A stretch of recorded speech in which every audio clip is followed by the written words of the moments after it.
Thanks for tuning into the Pittsburgh Dish. If you like what we're doing, consider supporting the show. You can go to our website at www.pittsburghdish.com and click on our support button, which will take you to our Buzzsprout page. If you have a food-centric business and want to advertise on the show, reach out to us. You can reach us through Get in Touch on our website or even direct message on our Instagram. Thank you. Now on to the show. Welcome to the Pittsburgh Dish. I'm your host, Doug Heilman. How does a little red wagon carry you into private chefing? Chef Janet shares her story this week. Looking for food to feed your soul? Our friend Shayla Penn has just the place. And want to avoid mushy noodles in your next halushki? We'll give you a pro tip in our recipe of the week. All that ahead? Stay tuned. Thanks to Beano's brand, sauces and dressings, for being a sponsor of the Pittsburgh Dish. Dress up your next sandwich with one of their unique flavors, like peach habanero sauce or their all-American sandwich spread. And follow them for more ideas at Beano's brand on Facebook and Instagram. Now back to the show. Well, hey, thanks so much for being on the show. Thanks for having me. Would you introduce yourself and what you have going on right now in food? Sure. So my name is Janet Loughran. I know that a lot of people don't know how to pronounce it, but it's Loughran. My husband is very Scottish. Anyway, so right now I'm a private chef to 8 or 9 clients each week. I will deliver meals for them and their family. I sometimes wish I had a private chef, with 2 kids. Same here. I know, but it's nice. So I'll make extra and have those meals for us as well. And then I do cooking classes. I'm on Talk Pittsburgh once a month, and I want to do more cooking classes because I think they're so much fun. But yeah, it's exciting on Talk Pittsburgh. I just got an email from Alonce. He's the producer on producer of the show, on KDKA. And they've outlined the dates for the entire year that they want me on every month. And I'm like, okay. Yeah. So you've got a gig for the whole year. Yeah, I think I'm doing something right. You definitely are doing something right. It's working out. It's been a crazy year of growth for you. It's funny because I was looking back through pictures on my phone and realizing, I did that and I met them. And it's just, I'm a shy girl kind of. So I think when I talk about my passion, I just come out, my silly side comes out. But yeah, it's been a whirlwind year and I'm excited to see what's going to come. So I love it for you. And I had a question about your meal service as a private chef. You call it Red Wagon Meals? Yeah, there's a funny story behind that. So red has always been my favorite color. And my sister lives in an apartment complex that has a beautiful pool. And I used to go and schlep all my kids' stuff in the red wagon. So people started saying, there's the girl with the red wagon. Well, when COVID hit, everything kind of shut down and I didn't have anything to do. I was home all day. And we had a get together. Actually, it's kind of funny. We all went up to the top of the parking garage and had like camping chairs 6 feet apart in a circle and had a get together, but like socially distanced. And I brought my soup there and they were saying, can I buy this from you? And I said, well, yeah, sure. Why not? And then it just blew up. Everybody started telling other people that you can have these gourmet meals delivered to your door. And I just would use my red wagon and go through the hallways of the apartment complex. And that's how I delivered. So that's why it's Red Wagon Meals. Oh my gosh. I love that origin story. Yeah. I want to go back. What was the soup that started it all? Oh, good question. My wedding soup. So That's kind of like a Pittsburgh favorite anyway. Yeah, exactly. I'm one of those people that when I find something that I really like, I want to make it the best that I possibly can so I can enjoy it at home. I make my own mini meatballs, which is tedious, but I've never found a meatball that's, fresh or frozen that I like in place. So make their own stock, like use escarole and put the like egg yolk and the Parmesan in there at the end. And that makes it silky smooth. I'm giving all my secrets away. I don't know if anyone will do this. This is like why you went from zero to hero as a private chef. By lugging your soup in your red wagon. Well, yeah, it's funny. I don't realize how much I know until people start asking me questions about cooking. And I'm like, oh yeah, it's like, it's nothing. Like everybody knows this, right? And they don't. Even the most minute detail, people on Instagram, I have Chef Life Hacks is on Instagram. Yes. Oh, I love doing that because, and we'll probably talk about this, but like, I feel like the culmination of my life has prepared me for this moment because I've trained numerous people, like thousands of people probably throughout my career. And now I'm just training you in your home to feel more comfortable in the kitchen. And that's my biggest goal. I just love that. So that's why I'm here. Oh, I love that too. I think I love teaching people how to cook more than I probably love just cooking all the time for people. I'd rather I want to teach you what I know. And I mean, I'll cook for you, of course. Well, that lends to your personality and why I like you. So you're just the sweetest. Do you remember when we met? Do I remember when we met? No, is it the cohort meetup? Yeah, the cohort meetup. Yeah. So it hasn't even been a full year. I think that was April or May of last year. I remember I saw you on Instagram, and I was a baby fluencer at that point. Like I had, like maybe 500 followers, 1,000 followers, a baby fluencer. Oh my goodness. I'm still a baby. I'm not even a teenager. I'm a toddler, tween. I don't even know if I'm an influencer. I don't even think I'm the only thing I influence you is to get into the kitchen more and feel more comfortable, you know? Well, I think what sets you apart with Chef Life Hacks is, and it's on your tagline, you are a factoid finder. Yes. You will show us truly a hack, a time saver, an aha moment, I like to call it. Where do you come by all of these things? I don't know. I think so. Going back, my dad and his brothers and my aunt Kedris, they were all educators. They big learners. They always, try to learn something new every day. There's an old joke. If you ask my dad what the time is, he'll tell you how to make a wooden watch. So he's long-winded. He also should have been on Jeopardy years ago. But anywho, it kind of instilled in me like, oh, that's really cool. I bet other people would like to know that, it makes it easier for you, or like you said, time saving. So I think that is where that factoid thing comes from. But back to the cohort, can I tell you? I remember this. Oh, yes. All right. So I had like reverence for you. I just loved your demeanor, your energy. I'm all about energy. Like what you bring to the table is just kind of, it's there, Oh, thank you. Yeah. And so I saw you, and it was like the crowds parted, and you saw me, and we pointed at each other, and we're like, Doug, Janet. And then, we just met, and it was just, we were in cahoots from then on. And just think it's so, I think that's the best part about all of this. I've met such a great community of foodie people in this area. Some I knew about, some I haven't learned about until now, but it's just friendly. I mean, that's what Pittsburgh is. I didn't realize, because I moved around a lot as a kid. I didn't realize, it's kind of awkward to talk to the cashier at the 7-Eleven when you're in Virginia Beach. They're like, who's this crazy person? And then if you don't talk to the cashier here in Pittsburgh, it's like, who's this crazy person not talking to me? So we have it good here, I feel like. Yeah. And for any of our listeners that don't know what the cohort is, it's an organization that's trying to really build a community of creators and give more resources for people that are out there trying to do their thing. And so that was one of the first mixers, let's say, or networking things they had. And I met a couple folks that night, especially you, who I had also noticed when KDKA began the second show called Talk Pittsburgh with Heather Abraham, and you were going to be on it. And I'm excited for anyone that's getting into that kitchen, because I feel so privileged to be there too. Right.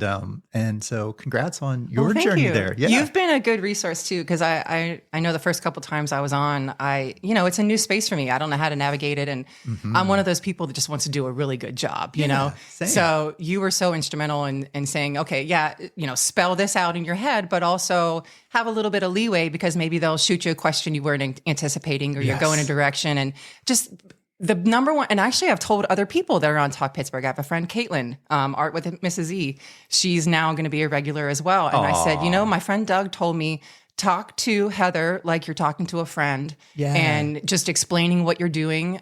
Say hello to the cameras at the beginning and the end, but just block that out. And that has been so helpful for me. Yeah, you kind of, if anyone's going out on live TV, if you focus more on the person you're talking to, it's easier. I'll just say that. I think it's easier. And then you get to play off of their energy. Right. You don't have an agenda in your mind, like, I got to get to this, or which you do somewhat, but you have to be fluid with it. Yeah. Yeah. My only point is I want to make sure they get a bite.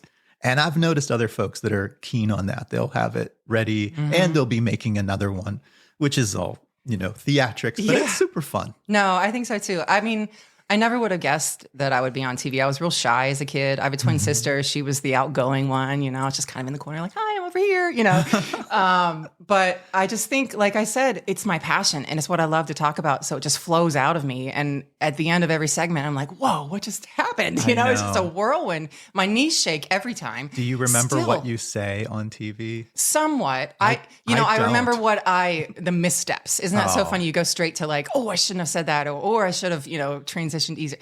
And then I look back, I'm like, it was fine. No one would know, you know? It's so crazy how I got on there too. So it's coming up on my anniversary. And one of the dates that they're having me on is the exact year anniversary, April 10th, that I was on my first appearance. I just think that's really serendipitous. I think it's a good thing. But anyway, Donnie Iris, you know, Donnie Iris, he's a local guy and he had a couple hits in the 70s, 80s. And he used to always come into the golf course that I worked at. Just very unassuming, the nicest guy. You have no idea who he is until you know who he is, you know.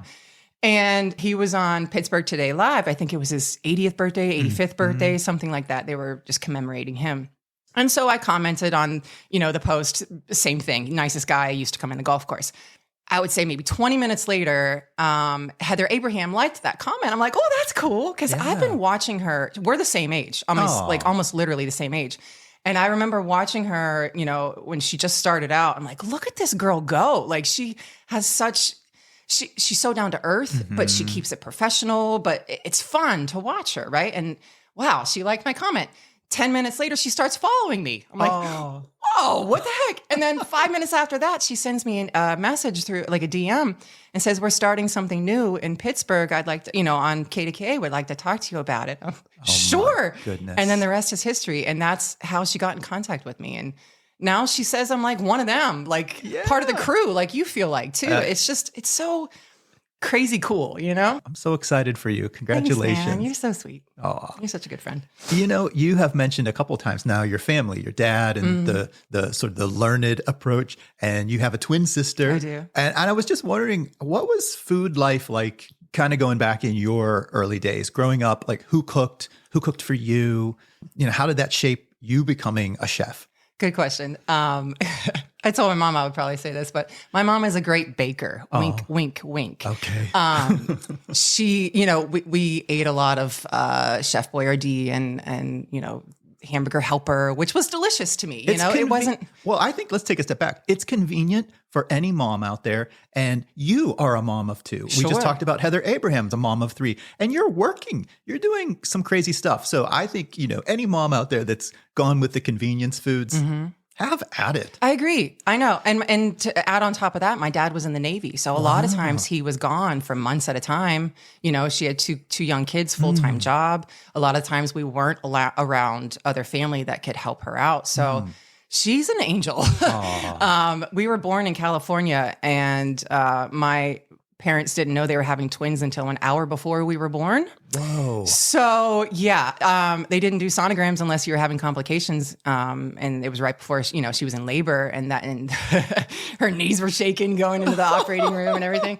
They had to go out and get another stroller, another car seat, all that stuff. So I remember whenever I had my first kid, I don't know if I was in the hospital or at home. I remember having the realization and looking at my mom with like eyes as big as sand dollars, like, how did you do this with two without help? Because my dad, unfortunately, had to go out, what they call out to sea. So he was on a lot of naval ships and things like that. And they thought it was going to be a 2-month cruise, turned into a 10-month cruise. Whoa. So he was gone the entire first year of our lives. And did you live close to family at all? No. So I think at that point we were in Napa because I was born in Huntington Beach and then we moved to Napa and then I had family in Idaho. My dad's family's from Idaho, Seattle area. And then my mom's family's from Pittsburgh. Okay. So she was kind of on an island out there. You know, there'd be people that come out and help her here and there, but I give her so much credit. Yeah, my mom's the best. Not the same kind of family network that you have if you're living close to her. Right. Yeah. Oh, I remember whenever we had our kids, my husband and I, he wanted to move away. I'm like, you don't understand what it's like to not have that familial support around you because it gives you peace of mind as a family that the people that are helping to raise your kids are part of your family. Yeah. You know, it's a different thing. But after my dad got out of the Navy, you know, it was right after the Gulf War. He was trying to find a job, and there was a little bit of an in-between time. So we lived with my grandma, Cecilia, who I talk about a lot. Yeah. And she was the first person that it wasn't even like she pushed me into the kitchen. It was, she just would do what she normally did. I'm like, what are you doing, Grandma? She's like, oh, I'm making halupkis or cabbage rolls, or I'm making spätzle, or I'm making my chicken noodle soup. And I'm like, well, what can I do? Well, you can snap those beans over there. You could tear up that bread for the stuffing, or, you know, so it just kind of got me more comfortable. And then whenever we moved to Cranberry, I think I was 13 when we moved. So Food Network started, and I started watching people cook. I'm like, well, I can do that, you know, let's try.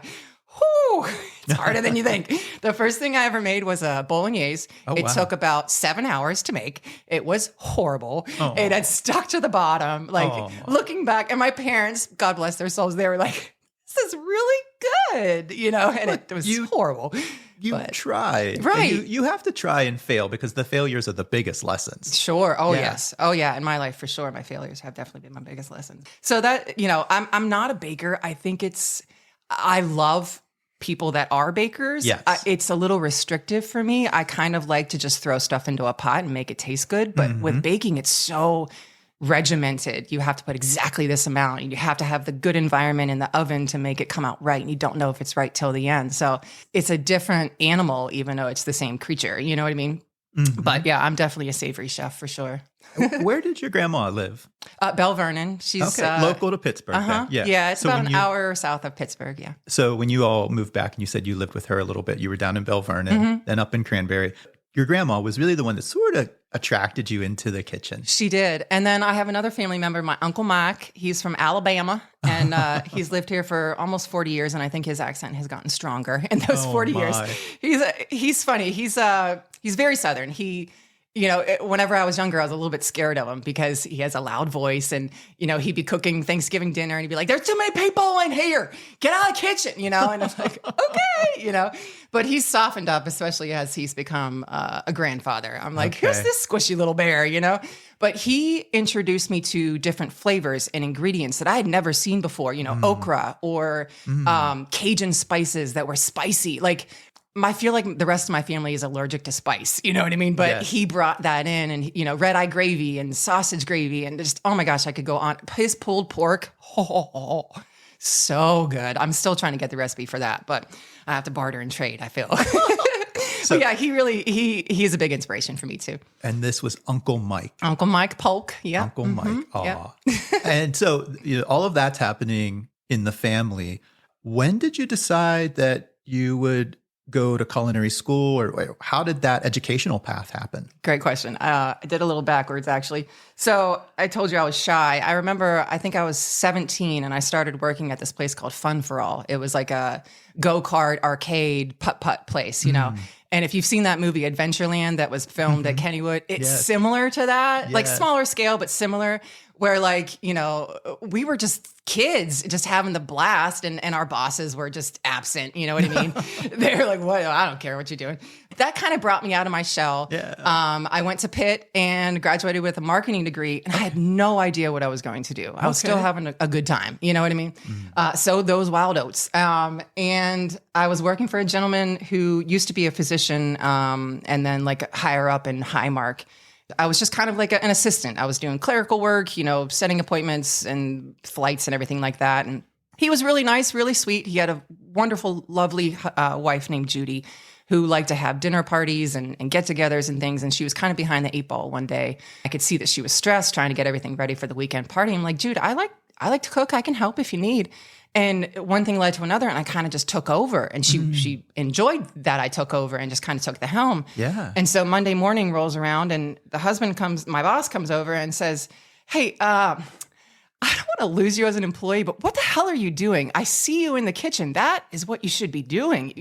You come alive. Like, I didn't realize. And it's so hard for me because every time I tell this story, I tear up because it was the trajectory of what I should have been doing and what makes me so happy to do. Shoot. That's another thing I get from my mom. We cry when we're sad, and we cry when we're happy. So anyway, he said that, and it just was like a light bulb went on in my head. I'm like, why am I not doing this? If I can do something that I love and get paid for it, why not? So then I think it was 2 months later, I enrolled in culinary school, and I just wanted to learn as much as I possibly could. And I did. It was the best decision I ever made. So that's where I got there. Oh my gosh. Do you have a tissue? Yeah, I have a tissue. Let's take a little break. Okay. This is Janet Loughran of Chef Life Hacks, and you're listening to the Pittsburgh Dish. Oh, now after tissues. Yeah, we got tissues. We're good. Okay. But so you have this epiphany. You head to culinary school. And then, give me the cliff notes. Like, what happens after culinary school? Where did you start your, professional, what would we call it? The commercial kitchen career, so to speak. Okay, so where I worked straight off the bat was actually probably one of the best places I could work. It was a big banquet hall as well as a restaurant that was attached to it. Okay. So I started as a server. They didn't have any availability in the kitchen, surprisingly. I just kind of worked my way through and became the assistant manager of the restaurant. And then finally was like, can I do catering? Maybe off-premises catering. Yeah. They used to call me Slash. I was assistant manager / off-premises manager / cook / so it was just me being a sponge. I just wanted to learn everything I could about every aspect of that business. I was there for about 3 years. And then where I moved, actually, I think I was only there for a year and a half. It was called Tusca Tapas in the Southside Works. It's no longer there, unfortunately. And I learned the most there about cooking that I've ever learned. And Jeff Maggs, yeah, he was a big mentor for me to understand that, okay, if you don't know how to do something, tell someone. Don't waste that product thinking, oh, I can do this. I remember I cut carrots and he's like, do you know how to diamond cut them? I'm like, oh yeah, sure. No clue. I'm like looking on Google on my phone. I'm like, okay, I think I got this. And he comes back over. He's like, Janet, just ask me next time. It's okay. You have to have that humility that when you're learning, you don't know everything. And right. Yeah. So, and he was actually the sous chef. He wasn't the exec chef, but I learned a lot from him. And then after that was the longest tenure of my career was food and beverage director at a 36-hole public golf course. Wow. So I ran the restaurant and the bar, and then we did about 120 outings every year, and I would cater the food for that. So that really let me understand not only about, having so many things in the air, so many balls in the air, and how to manage all these different departments at the same time while getting there, 6 a.m. at work, and just employee relations, my reaction to things, understanding that there's a way to handle different types of personalities, because not everybody's the same. You're not going to get the same motivation from everybody or the way to handle them. Some people need tough love. Some people need a little arm over the shoulder and like, hey, you're doing a great job. I know you made a mistake, but let's pick it up and we could do this again and do it better the next time. So I learned a lot there, actually. I mean, it's a full team experience that I am really not so familiar with when you're talking about a restaurant kitchen, so different than being a home cook. And I saw that with you when we did Outreached Arms. You know what you're doing, how to do it, but I couldn't read the look on your face. I'm like, oh, what should I do? Are you mad at me? You're like, oh no, I'm just concentrating. Yeah, I have a resting bee face. I have so when I'm in the zone and I'm just working and I don't have anybody, talking to me, I look angry and focus. I don't understand why my face does that, but it would be part of like my training spiel when I would tell people, I'm like, listen, if you see me and my face looks kind of mad, I'm usually in a good mood. Like you'll know when I'm not, so just disregard that. But yeah, I just think it really, it was all encompassing, every single aspect of what running a restaurant and a catering business entails. And I was 26 when I started. I don't think they realized how young I was. So coming in, I love the show, but the sous chef, Sydney, she reminds me of myself a lot because I had to manage people that had been there for years before me, that were seasoned, that were older, and who's this little young whippersnapper coming in? As a young new manager who has some chops, knows the things, but you're still learning too. And these folks are really good in their existing roles. Exactly. It's an interesting paradigm. Yeah, it was tough. I will say I'm glad that I had my husband at that time. He's in sales. He works in corporate America. He kind of would say, this isn't as big of a deal as you think, or this is a bigger deal than you think. He's an outside the box thinker. And a sounding board for you. Right, exactly. Yeah. And I would come home and I'm like, this is what happened. And he would say, well, I think you did a good job. Or, maybe next time you would handle it different this way. Or what did they do that led you to do that? So it just kind of helped me navigate it easier. And I really thank him for that. I've told him that in the past, but yeah. It's interesting. You've learned so much there, but now you're kind of doing your own thing. Yeah, which I love. Do you have any employees that? No, not yet. So you were a one-person show. I am, yeah. Oh my goodness. Yeah. Kind of coming back to Red Wagon meals, I know you talked about the wedding soup that started it all. Do you have a couple recipes that are the most popular thing people are asking for? Yeah. I'm not going to ask you what your specialty is because I know you don't love that question. Isn't that funny? No chef really does. Can I tell you why I don't like that question? Yes. I haven't explained it. Okay, this is why I feel like it pigeonholes the chef. Sure. If you ask what your specialty is, unless they own a dumpling place or a shawarma place, like that's their specialty. If I'm just a chef and I say, well, my specialty is making good stuff and making more good stuff, you know, that kind of sounds snarky. You can't really say that. It kind of discredits their question, which is valid. It's a valid question. But I feel like if you say, what's your favorite thing to make for people? Or what's your favorite thing that people like that you make? It kind of, you have an answer for that. Yes. You know what I mean? I think that's why I wanted to ask, what is the maybe most requested meal or recipe? Yeah. And not that it's your specialty per se, because you might have a favorite that is not that, right? Right, yeah.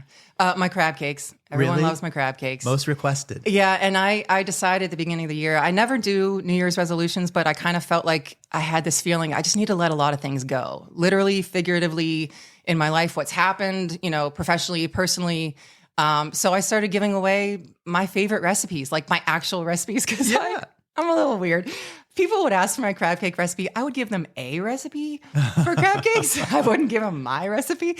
But yeah, it's the secret ingredient is lemon zest. That's what it is. Yeah. But I think my short ribs, I love making my short ribs and people go crazy over that. Is that a favorite of your own? It's hard because I don't know if you feel the same way. When you're working on a meal for a while and you finally sit down to eat it, it's not appetizing to you. You know it's good. You've been testing it and tasting it all throughout. But it's like, I don't know. I sometimes feel like other people's foods are my favorite. Right. Because I'm my own worst critic, Well, also when someone cooks for you. Yeah. It always tastes better. Oh, I love better. that. Yeah. I know. I love when people cook for me. So Janet, let's move forward. You have had an incredible year of growth from a baby influencer to a pretty substantial following on Chef Life Hacks on Instagram. You are a constant regular on local TV.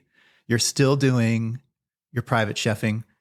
What else are you looking forward to in 2024 or future goals? So it's funny. I need to become one of those people that make goals. I'm kind of like fly by the seat of your pants, see what happens type of thing, and then deal with it when it comes, which is good and bad at the same time. I love teaching people how to cook. And I think this last year has solidified in my brain that that's what I was meant to do and what really brings me the most joy. I can't tell you whenever someone sends me a message, hey, I never thought I could make short ribs, but you showed me that it's actually easier than I thought. And I made it and it was delicious and my family loved it. And it's just, that's awesome. It's just broadening their education in a way that they didn't think that they were going to get. But food demos, I would love to do in-person and virtual cooking classes. So even if you're across the country, I can send you a grocery list and then you could cook with me or just sit there and watch and interact with other people that are on there. I'm going to be at the Yinzer Fest at the David Lawrence Convention Center and do like a big demo in front of a big crowd. So that's awesome. I know. It's funny, like whenever I'm in front of a phone or a camera screen or anything like that, I'm cool. Like I'm good with it. And then you get a bunch of eyeballs looking at me and I get a little nervous. Like my shy little, introvert side comes out. And I think we're going to have to do, maybe you can come. I'm going to do a couple like softs. You'll do great. Thanks, I'm looking forward to it. Thanks, buddy. Janet, this has been such a great conversation. I always like to give everyone a moment to, go ahead and plug again everything you've got going on. But then I have a final question for you. Okay. Yeah, I have the Red Wagon meals. I do deliveries and I do catering as well through that. I am setting up a website for myself, which is very exciting. Yes. So I'll give you news on that on Chef Life Hacks on Instagram whenever that comes out. But just a lot of little things coming up that I'm super excited about. I'm really trying to pick and choose what really excites me and what I'm going to do a great job at helping to, get out to the masses. So yeah, that's where I'm at. Oh my gosh, I love it. And if folks are trying to find you on Instagram, it's chef.life.hacks. Right. And I've also actually searched, if you don't do the dots, it'll still come up. Oh, good. So, yeah. Yay. But I kind of like that delineation. So, like it's not chef life, it's chef and life hacks. Yes. It's not just in the kitchen. So I love it. Thanks, buddy. All right. So, final question I always have for everyone on the show. The show is called The Pittsburgh Dish. Mm-hmm. And I'd love to ask you, what has been the best dish you've eaten this week? This week? Oh my gosh. I wish I'm blanking right now.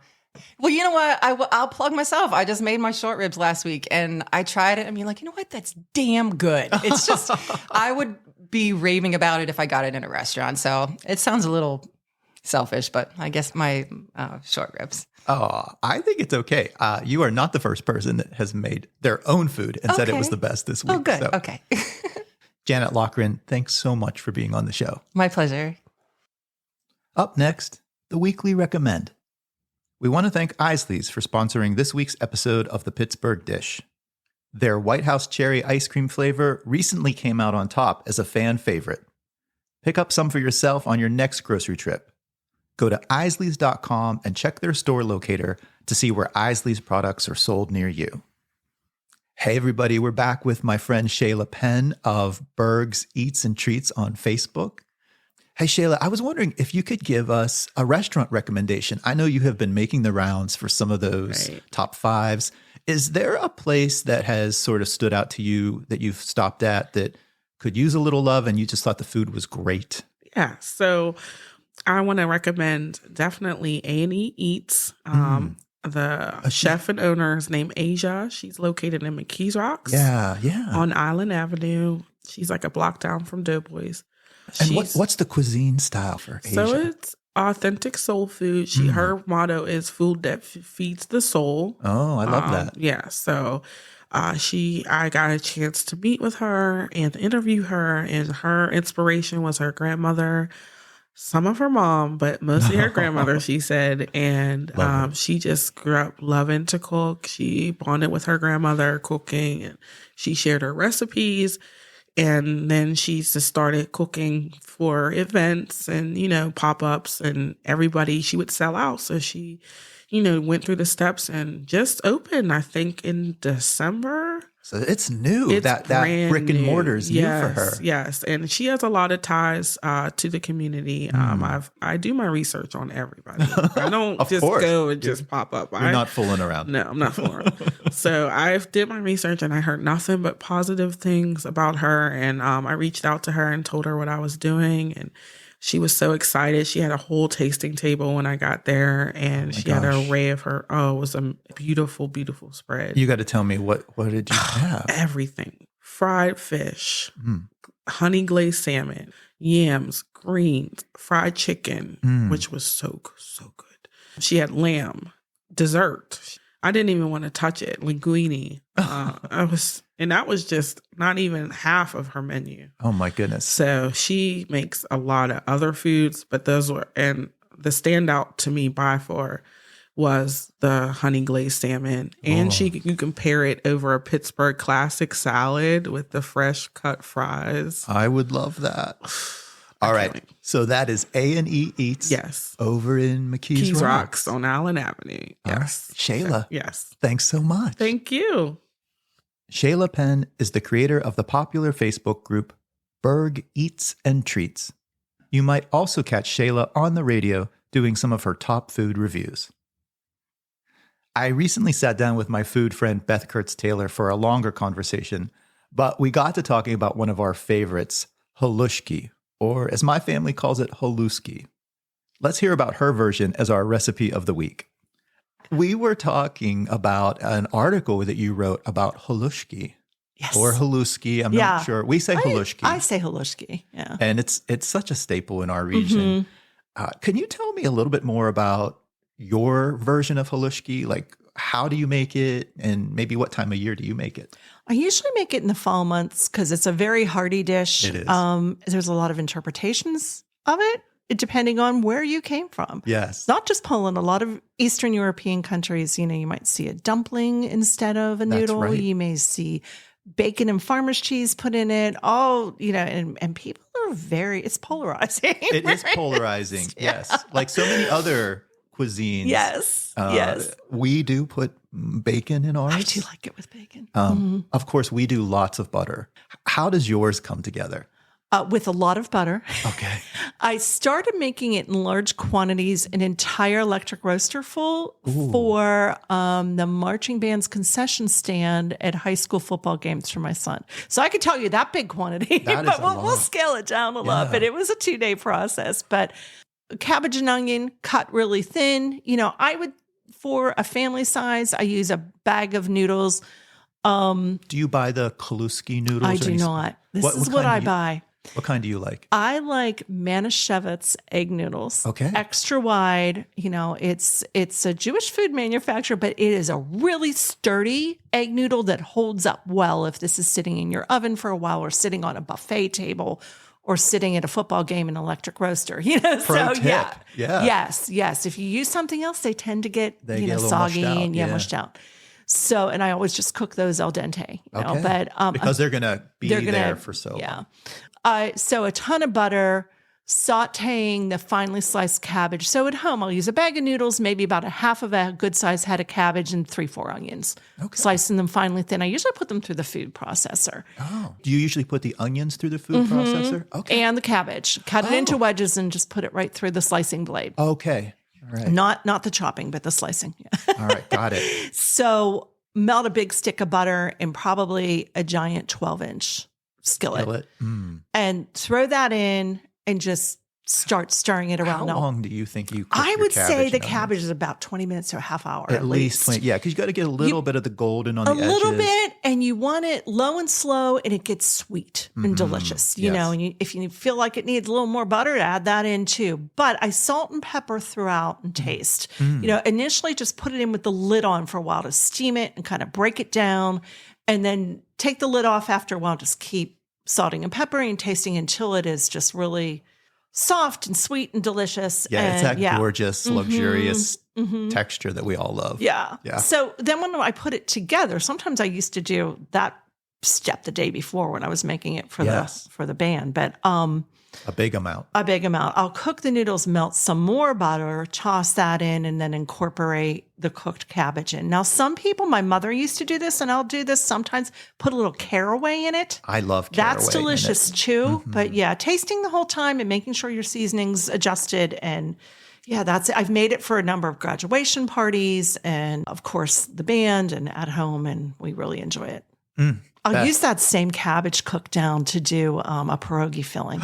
And another fun thing I found working on this, there was a church in New Kensington that did a Polish platter dinner every fall, and it was kielbasi, halushki, pierogi, and stuffed cabbage. I think you got in this whole thing. But they would, when you roll pierogi, sometimes you roll that dough too much, it gets tough, and instead of continually rolling it, they take the scraps and make halushki out of that dough scrap. We do that. Yeah. We've done that too. So good. But yeah. Your version of halushki. I could probably talk about it for another hour.